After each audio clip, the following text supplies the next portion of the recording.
Hi class, welcome back to Lifespan Growth and Development. We're in Chapter 10 and we are discussing cognition in emerging adulthood.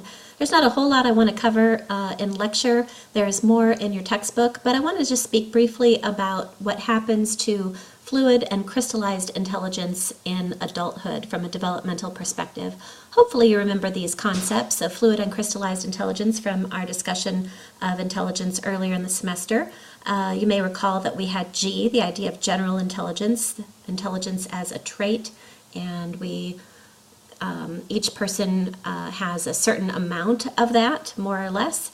There was also the idea of Howard Gardner of multiple intelligences. He originally had 8 and ended up with 9 when he added spiritual. And then, of course, there was Robert Sternberg, our master of triarchic theories, whose triarchic theory of intelligence involved creative, analytical, and practical.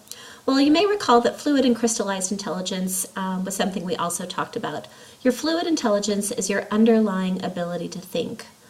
Your ability to make inferences, to problem solve, to understand relationships between concepts. We compare this to crystallized intelligence, which is not your ability to think, but how much you know. How much have you actually learned in your lifetime? So your fluid intelligence allows you to think creatively about a brand new problem. Your crystallized intelligence is how much algebra do you know? How many facts about the world do you know? How much vocabulary do you have? Crystallized intelligence is acquired through life experience. And as I'm sure you can predict, fluid intelligence is something that declines through adulthood, whereas crystallized intelligence improves throughout adulthood. So here we have this very nice graph, and let's take a look at this. The purple line, the one that's relatively flat, is general IQ tests. So we see across the bottom, we go from childhood up to about age 61 or so, and IQ remains relatively stable across time. Now let's take a look at fluid intelligence. This is your underlying ability to think. This is your cognitive ability. This is closest to what we think of as G. This is something that declines across the lifespan. It's very, very high when you're young, and it declines over time. Crystallized intelligence, on the other hand, goes from low to high, right? Babies don't know anything, but they are masters at learning, right? You've heard children described as little sponges. But by the time we are in our 60s, we have a massive amount of crystallized intelligence. Ever try to play Scrabble with your grandma? I always lost in Scrabble to my grandma. In fact, grandma would win and beat the pants off the rest of us. My mom would come in second, and I was always third. Well, go figure. They had more crystallized intelligence than I did. They simply had a bigger accumulation of knowledge. Now, this might look depressing to you. Does this worry any of you as you look at this and you're looking at fluid intelligence and you're watching that decline and you're thinking to yourself, well, there I am in my 20s. I've already lost a lot and it's just going to go downhill from here.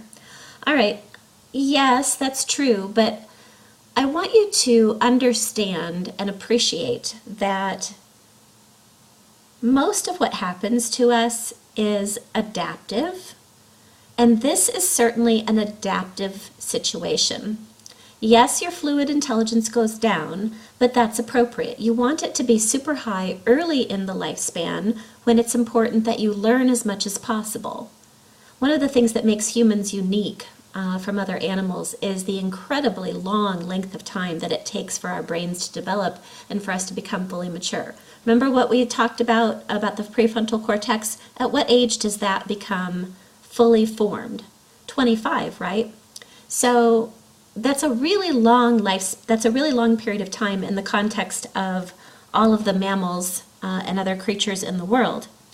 So you've got to have very high fluid intelligence during that time because you're absorbing and learning so much. But after that, what happens? Well, your crystallized intelligence. It's not a coincidence that those two lines cross right about age 25, right?